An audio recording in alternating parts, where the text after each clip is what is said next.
ಹದಿನೇಳನೇ ತಾರೀಕು ಏನು ಕುರ್ಗಲ್ ಮತ್ತೆ ವೇಮಗಲ್ ಪಟ್ಟಣ ಪಂಚಾಯತ್ ಎಲೆಕ್ಷನ್ ಡಿಕ್ಲೇರ್ ಆಗಿದೆಯೋ ಏನು NDA ಅಭ್ಯರ್ಥಿಗಳು ಆಯ್ಕೆ ಮಾಡ್ಬೇಕು ಅಂತ ಏನು ಇವತ್ತು ನಾವು ಬಿಜೆಪಿ ಮತ್ತೆ JDS ಮುಖಂಡರು ಎಲ್ಲ ಸೇರಿ ಮಾತಾಡಿದೀವಿ. 17 ಕ್ಷೇತ್ರದಲ್ಲೂ NDA ಅಭ್ಯರ್ಥಿಗಳು ಹಾಕಕ್ಕೆ ಪಟ್ಟಿ ರೆಡಿ ಮಾಡಿದೀವಿ. ಅದರಲ್ಲಿ 9 ಕ್ಷೇತ್ರದಲ್ಲಿ ಬಿಜೆಪಿ ಅವರು ಮತ್ತೆ 8 ಕ್ಷೇತ್ರದಲ್ಲಿ JDS ಅಭ್ಯರ್ಥಿಗಳನ್ನ ಆಯ್ಕೆ ಮಾಡಿದೀವಿ. ಒಮ್ಮತವಾಗಿ ಎಲೆಕ್ಷನ್ ಫೇಸ್ ಮಾಡಿ 17 ಕ್ಷೇತ್ರದಲ್ಲಿ ಗೆಲ್ಲಬೇಕು ಅಂತ ಏನೋ ಒಂದು ನಿರ್ಧಾರ ತಗೊಂಡು ಇವತ್ತು ಒಂದು ಆತ್ಮವಿಶ್ವಾಸದಲ್ಲಿ ನಾಯಕರೆಲ್ಲ ಒಪ್ಪಿಗೆ ತಗೊಂಡು 17 ಜನನ್ನು ಗೆಲ್ಸ್ಕೊ ಬರ್ಬೇಕು ಅಂತ ಒಂದು ನಿರ್ಧಾರ ತಗೊಂಡಿದೀವಿ ಅಂತ ಹೇಳಕ್ ಇಷ್ಟಪಡ್ತೀನಿ. 9 ಬಿಜೆಪಿ ಮತ್ತೆ 8 JDS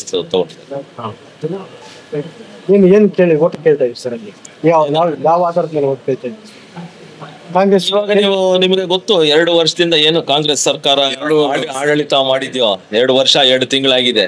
ಏನು ಇಲ್ಲ 2 ವರ್ಷ 2 ತಿಂಗಳು ಏನು ಆಡಳಿತ ಮಾಡ್ತಾ ಇದೆ. ಎಲ್ಲಾ ವಸ್ತುಗಳಾದ್ರೂ ಆಗ್ಲಿ ಏನೋ ಬೇರೆ ಎಲ್ಲ ಇದಕ್ಕೆ ಟ್ಯಾಕ್ಸ್ ಹಾಕೊಂಡೇ ಬರ್ತಾರೆ. ಏನು ಬಸ್ ಚಾರ್ಜಸ್ ಅಂದ್ರೆ ಅದ್ರ ಮೇಲೂ ಟ್ಯಾಕ್ಸ್ ಮಾಡಿದ್ರು, ಎಲೆಕ್ಟ್ರಿಸಿಟಿ ಮೇಲೆ ಚಾರ್ಜ್ ಮಾಡಿದ್ರು, ಹಾಲ್ ಮೇಲೆ, ಮೊಸರು ಮೇಲೆ, ಏನು ಸಬ್ ರಿಜಿಸ್ಟರ್ ಆಫೀಸಲ್ಲಿ ಏನಾದ್ರು ಮಾಡ್ಬೇಕು ಎಲ್ಲಾದ್ರಲ್ಲೂ ಟ್ಯಾಕ್ಸಸ್ ಹಾಕೋ ಬಂದು ಮತ್ತೆ ಚಾರ್ಜಸ್ ಎಕ್ಸ್ಟ್ರಾ ಮಾಡ್ಕೊ ಬಂದಿದ್ದಾರೆ. ಮತ್ತೆ ಏನೋ ಒಂದು ಅಭಿವೃದ್ಧಿ ಕಾರ್ಯಕ್ರಮಗಳು ಏನ್ ಮಾಡಿದ್ದಾರೆ 2 ವರ್ಷದಿಂದ ಅಂದ್ರೆ ಇವಾಗ್ಲವರೆಗೂ ಶೂನ್ಯ. ಕಾಂಗ್ರೆಸ್ ಸರ್ಕಾರದಲ್ಲಿ ಏನು ಒಬ್ಬೊಬ್ಬ MLA ಗೆ 10 ಕೋಟಿ ಕೊಡ್ತೀವಿ ಅಂತ ಹೇಳ್ತಾರೋ ಅದು ಇನ್ನ ಪೇಪರ್ ಮೇಲೆ ಇದೆ. ಇವತ್ತು ಮತ್ತೆ ಹೊಸದಾಗಿ ಏನು ಒಂದು 15 ದಿನ ಹಿಂದೆ 50 ಕೋಟಿ ಕೊಡ್ತೀನಿ ಅಂತ ಏನ್ ಹೇಳ್ತಾರೆ ಅದೆಲ್ಲ ಪೇಪರ್ಗಳಲ್ಲಿ ಇದೆ ಹೊರತು ಇದು ಯಾವತ್ತು ಆ ಕ್ಷೇತ್ರ ಜನತೆಗೆ ಉಪಯೋಗ ಆಗಕ್ಕೆ ಯಾವ್ದು ಆಗಿಲ್ಲ. ಅಭಿವೃದ್ಧಿ ಕಾರ್ಯಕ್ರಮಗಳು ಇನ್ನ ಇವತ್ತವರೆಗೂ ಶೂನ್ಯ ಆಗಿದೆ ಅಂತ ಹೇಳಕ್ ಇಷ್ಟಪಡ್ತೀನಿ. ಇವೆಲ್ಲ ಮುಂದೆ ಇಟ್ಕೊಂಡು ನಾವು ಈ ಎಲೆಕ್ಷನ್ ಏನು ಪಟ್ಟಣ ಪಂಚಾಯತ್ ಎಲೆಕ್ಷನ್ ಮಾಡ್ತೀವೋ ಅದರ ಆಧಾರದ ಮೇಲೆ ನಾವು ಎಲೆಕ್ಷನ್ ಫೇಸ್ ಮಾಡ್ತೀವಿ. ಮತ್ತೆ ಏನು ನಮ್ಮ NDA ಸರ್ಕಾರ, ಮೋದಿ ಅವರು ಸರ್ಕಾರ ಏನು ಒಂದು ಒಳ್ಳೆ ಕೆಲಸಗಳು ಮಾಡ್ಕೊಂಡ್ ಬಂದಿದ್ಯೋ ಆಮೇಲೆ ಇವೆಲ್ಲ ವಿಚಾರಗಳು ಮುಂದೆ ಇಟ್ಕೊಂಡು ನಾವು ಎಲೆಕ್ಷನ್ ಫೇಸ್ ಮಾಡಕ್ಕೆ ಸಿದ್ಧವಾಗಿದ್ವಿ. ಆ ಭಾಗದಲ್ಲಿ ಕೇಸುಗಳಲ್ಲಿ ಕೊಟ್ಟಿದ್ವಿ ಮತ್ತೆ ಕೈಗಾರಿಕೆಗಳ ಅಭಿವೃದ್ಧಿ ಮಾಡಿದ್ವಿ ನಾವು ಅಂತ ಹೇಳ್ಕೊಂಡು ಹೋಗ್ತಾ ಕಾಂಗ್ರೆಸ್. ಇವಾಗ ಏನು ಕೈಗಾರಿಕೆ ಮಾಡಬೇಕು ಅಂತಿದಿರೋ ಇವಾಗ ಎಲ್ಲೆಲ್ಲಿ ನಾವು ಹೊಸ ಫ್ಯಾಕ್ಟ್ರಿ ಬರುತ್ತೋ ಎಲ್ಲ ಒಂದು ಕಡೆ ಕೇಂದ್ರ ಸರ್ಕಾರದ ಅನುಮೋದನೆಗಳು ಬೇಕು ಮತ್ತೆ ರಾಜ್ಯ ಸರ್ಕಾರ ಅನುಮೋದನೆಗಳಿವೆ. ಇವಾಗ ಇವರು ನಮ್ಮ ಹೆಲಿಕಾಪ್ಟರ್ ಡಿವಿಷನ್ ಏನು ವೇಮಗಲಲ್ಲಿ ಆಗ್ಬೇಕು ಅಂದ್ಕೊಂಡಿದ್ರು, ರಾಜನಾಥ್ ಸಿಂಗ್ ಅವ್ರದ್ದು ಬೆಮೆಲ್ದು ಸ್ಟ್ರೈಕ್ ನಡೀತಾ ಇರುವಾಗ ಜನವರಿ 3ನೇ ತಾರೀಕು 4ನೇ ತಾರೀಕು ನಾನು ಕೇಂದ್ರ ಸರ್ಕಾರ ಮಾತಾಡಿದವಾಗ ಏನಾದ್ರೂ ಮಾಡಿ ವಾಪಸ್ ಇಲ್ಲೇ ಇರಬೇಕು ಅಂತ ಏನೋ ಒಂದು ಒತ್ತಡ ಮಾಡಿದ್ನು. ಅವಾಗ ರಾಜ್ಯ ಸರ್ಕಾರ ಜಮೀನು ಕೊಟ್ರೆ ನಾವು ಇಲ್ಲೇ ಮಾಡಿಸ್ತೀವಿ ಅಂತ ಏನೋ ಒಂದು ಭರವಸೆ ಕೊಟ್ಟಿದ್ರು. ಅದು ಇವತ್ತು ನಮಗೆ ಫಲ ಕೊಟ್ಟಿದೆ.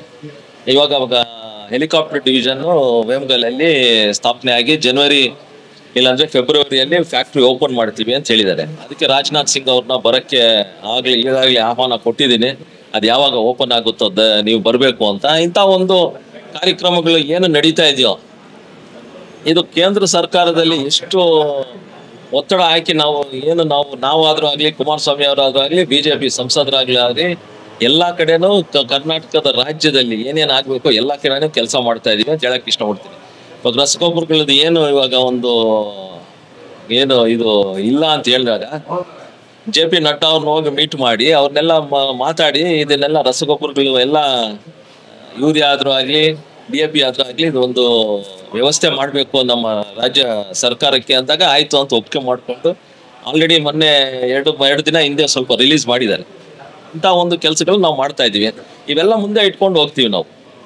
JDS ಸ್ಟ್ರಾಂಗ್ ಇದೆ ಸರ್, ಕಡಿಮೆ ಸೀಟ್ಗಳು NDA ಆಗಿ ನಾವು ಕೆಲಸ ಮಾಡ್ತಾ ಇದೀವಿ.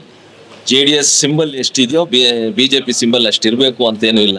ಅವ್ರಿಗೆ ಜಾಸ್ತಿ ನಮ್ಗೆ ಕಡಿಮೆ ಅಂತಲ್ಲ. NDA ಇವಾಗ ಏನಂದ್ರೆ 17 ಕ್ಷೇತ್ರದಲ್ಲಿ ಗೆಲ್ಲಬೇಕು ಅಂತ ಒಂದು ನಿಟ್ಟಿನಲ್ಲಿ ಹೋಗ್ತಾ ಇರೋದು, ಆ ಉದ್ದೇಶ ಇಟ್ಕೊಂಡು ಹೋಗ್ತಾ ಇರೋದು ಹೊರತು ನಾವು ನಮಗ್ ಜಾಸ್ತಿ ಬೇಕು ಬಿಜೆಪಿ ಕಡಿಮೆ ಬೇಕು ಅಂತಲ್ಲ. ಎಲ್ಲಿ ಗೆಲ್ಲುತ್ತೆ, ಯಾವ ಕ್ಷೇತ್ರದಲ್ಲಿ ಎಲ್ಲಿ ಗೆಲ್ಲುತ್ತೆ ಅಂತ ನೋಡ್ಕೊಂಡು ನಾವು ಹಂಚಿಕೆ ಮಾಡ್ಕೊಂಡಿದ್ದೀವಿ. ಎಕ್ಸ್ಪ್ರೆಸ್ ಹೈವೇ ಉದ್ಘಾಟನೆ ಬೆಂಗಳೂರು ಚೆನ್ನೈ ಎಕ್ಸ್ಪ್ರೆಸ್ ಅದು ಆಂಧ್ರದು ಮತ್ತೆ ಕರ್ನಾಟಕದಾಗಿದೆ. ಬಟ್ ತಮಿಳ್ನಾಡು ಇನ್ನ ವರ್ಕ್ ಸ್ಟಾರ್ಟ್ ಆಗಿಲ್ಲ. ಬರೀ ಇಷ್ಟು ಮಾತ್ರ ಉದ್ಘಾಟನೆ ಮಾಡ್ತಾರೆ ಅಂತ ನಮಗೆ ನಂಬಿಕೆ ಇಲ್ಲ. ಯಾಕಂದ್ರೆ ಗಡ್ಕರಿ ಸಾಹೇಬರು ಮಾತಾಡಿದಾಗ ಬಂಗಾರಪೇಟೆಯಲ್ಲೇ ಒಂದು ಎಕ್ಸಿಟ್ ಕೊಡಿ ಅಂತ ಒಂದು ಕೇಳಿದೀವಿ.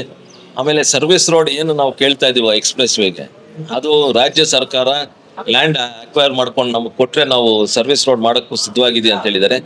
ಇವೆಲ್ಲ ವಿಚಾರಗಳು ನಾವು ನಮ್ಮ ರಾಜ್ಯ ಸರ್ಕಾರ ಸರ್ವಿಸ್ ರೋಡ್ ಬೇಕು ಅಂದ್ರೆ ರಾಜ್ಯ ಸರ್ಕಾರ ಅಕ್ವೈರ್ ಮಾಡಿಕೊಡ್ಬೇಕು. ಇಂಥ ಒಂದು ನಿಟ್ಟಿನಲ್ಲಿ ಅವ್ರಿಗೆ ಪತ್ರಗಳು ಬರೆದು ಹಾಕ್ಬೇಕು ಅಂದ್ಕೊಂಡಿದ್ವಿ ಇನ್ನು ಬರೋ ವಾರ. ಯಾಕಂದ್ರೆ ಇದು ಇವತ್ತಿಂದ ಅಲ್ಲ, ಸುಮಾರು 7-8 ತಿಂಗಳಿಂದ ನಾನು ಕೇಳ್ತಾನೆ ಇದ್ದೀನಿ. ಅದು ಅಕ್ವೈರ್ ಮಾಡ್ಕೋಕ್ಕೆ ನಮಗೆ ಜಾಗ ಇಲ್ಲ. ನಾವು ಅಕ್ವೈರ್ ಮಾಡಿಕೊಡ್ಬೇಕು ಅಂದ್ರೆ ನಾವು ಇನ್ನ ಹಣಕಾಸು ಎಲ್ಲ ವ್ಯವಸ್ಥೆ ಮಾಡಬೇಕು ಅಂತ ಏನೋ ಒಂದು ಅವತ್ತು ಹೇಳಿದ್ರು, ಆ ನಿಟ್ಟಿನಲ್ಲೇ ಇದೆ. ಸೊ ಅದಕ್ಕೆ ಇವೆಲ್ಲ ಆದ್ಮೇಲೆ ಮೋಸ್ಟ್ಲಿ ನನಗೆ ಎಕ್ಸ್ಪ್ರೆಸ್ ವೇ ಇನಾಗ್ರೇಷನ್ ಮಾಡ್ತಾರೆ ಅಂತ. ಆಲ್ರೆಡಿ ಈಗ ಪ್ರಾಧಿಕಾರ ಟೋಲ್ ನಿಗದಿ ಮಾಡಿ 185 ರೂಪಾಯಿ ಅಂತ ಹೊಸಕೋಟೆ ತರ ತರ 185 ರೂಪಾಯಿ ನಿಗದಿ ಮಾಡಿ ನೋಟಿಫಿಕೇಶನ್ ಹೊರಡಿಸಿದೆ ಸರ್. 2 ತಿಂಗಳಲ್ಲಿ ಮಾಡ್ತೀವಿ. ಅದು ಅಲ್ಲಿಂದ ಕೃಷ್ಣಾವರಂವರೆಗೂ, ಹೊಸಕೋಟೆಯಿಂದ ಕೃಷ್ಣಾವರಂವರೆಗೂ ಮಾತ್ರ. ಯಾಕಂದ್ರೆ ರೋಡ್ ಅಲ್ಲಿ ರೆಡಿ ಆಗಿದೆ. ಇನ್ನ ನೀವು ರೋಡ್ ರೆಡಿ ಆದ್ಮೇಲೆ ಅದನ್ನ ಯೂಸ್ ಮಾಡಬಾರ್ದು ಅಂತೇನಿಲ್ವಲ್ಲ. ಸೊ ಅಷ್ಟು ಮಾತ್ರ ಓಪನ್ ಮಾಡಿ ಅಲ್ಲಿಗೆ ಮಾತ್ರ ನಿಗದಿ ಸರ್ವಿಸ್ ವ್ಯವಸ್ಥೆ ಇಲ್ಲ, ಲೋಕಲ್ ಅವರಿಗೆಲ್ಲ ಸಮಸ್ಯೆ ಆಗಲ್ಲ ಸರ್.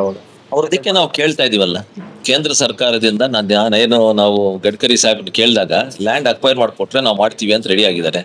ಒಂದು ಪತ್ರ ಬರೆದು ಹಿಂಗೆ ಟೋಲ್ ಕಲೆಕ್ಷನ್ ಸ್ಟಾರ್ಟ್ ಆಗುತ್ತೆ, ಇನ್ನ ಜನಕ್ಕೆ ಸಾರ್ವಜನಿಕರಿಗೆ ಉಪಯೋಗ ಆಗಕ್ಕೆ ಬಿಡ್ತಾ ಇದ್ದಾರೆ. ಅದು ಇವಾಗಲಾದ್ರೂ ಅಕ್ವೈರ್ ಮಾಡ್ಕೊಡಿ ಅಂತ ಕೇಳಕ್ಕೆ ಪತ್ರವನ್ನು ರೆಡಿ ಮಾಡ್ಕೊಡ್ತೀವಿ.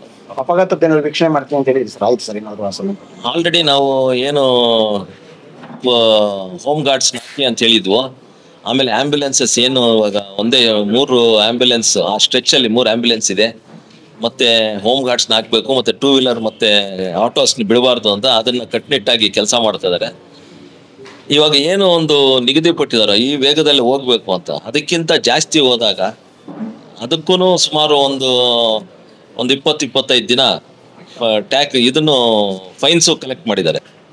ಸೊ ಇದೆಲ್ಲ ನೋಡಿದಾಗ ಸಾರ್ವಜನಿಕರನ್ನು ಅವತ್ತು ಅದೇ ಹೇಳಿದ್ದೀನಿ, ಇವತ್ತು ಅದೇ ಹೇಳ್ತೀನಿ. ನಿಮ್ ನಿಗದಿ ಏನು ಮಾಡಿದಾರೋ ಸ್ಪೀಡ್ ಲಿಮಿಟ್ ದಯವಿಟ್ಟು ಅದ್ರಲ್ಲಿ ಹೋಗಿ. ಅದಕ್ಕಿಂತ ಏನೋ ರೋಡ್ ಫ್ರೀ ಆಗಿದೆ ಅಂತ 150-160 ಹೋದ್ರೆ ಅಪಘಾತಗಳಾಗೋದು ಅದು ಗ್ಯಾರಂಟಿನೇ, ಸಹಜ ಗ್ಯಾರಂಟಿನೇ.